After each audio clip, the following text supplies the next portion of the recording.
Həqiqətən Allah eşidən və görəndir. Allah eşidəndir, ancaq eşitmə alətləri ilə deyil. Elə gördüyü şeylə eşidir və eşitdiyi şeylə də görər Allah. Quran buyurur, siz harda olsanız, o sizinlədir. Allah insanın nə etdiklərini bilir. Hədisdə var, ondan başqa hər bir əziz zəlildir. Ondan başqa hər bir güclü acizdir. İnsan gecəni Allaha ibadətlə keçirməlidir. İmam Zeynul Abidin əleyhissalamdan sual etdilər.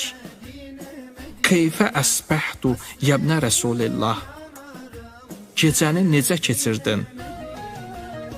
Qalə əsbəhdu mətlubən bisimani xisalin. Bir gecəni elə bir halda keçirdim ki, məndən 8 xüsusiyyət tələb olunurdu. Allahu Teala yətlubəni bil fəraizi. Allah vacibləri tələb edirdi məndən. Və nəbiyyu bis sünnəti. Peyğəmbər öz sünnətini tələb edirdi məndən. Vəl iyalu bil quti. Ailəm yemək ruzu tələb edirdi məndən.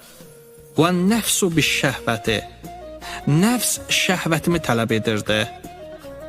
Və şeytanu bil məsiyyəti. Şeytan günah işlər görməyimi tələb edirdi. Vəl hafizani bisidqil əməli.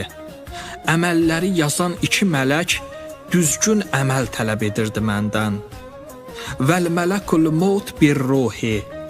Ölüm mələyi ruhumu tələb edirdi. Vəl qəbru bil cəsədi. Qəbir cəsədimi tələb edirdi. Fəəna bəynə hazihil xisali mətlubun.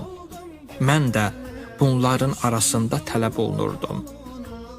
Hər kim Allahın vacib buyurduğu əməlləri yerinə yetirsə, Allahın haram etdiyi işlərdən çəkinsə, Peyğəmbər və Əhl-i Beytin vilayətini, vilayət haqqını yerinə yetirsə, Allahın düşmənlərindən bezarlıq etsə, behiştin 8 qapısından hansından istəsə, daxil olar behişdə. Allah bizi dünya və axirətdə Əhl-i Beyti sevən insanlardan qərar versin.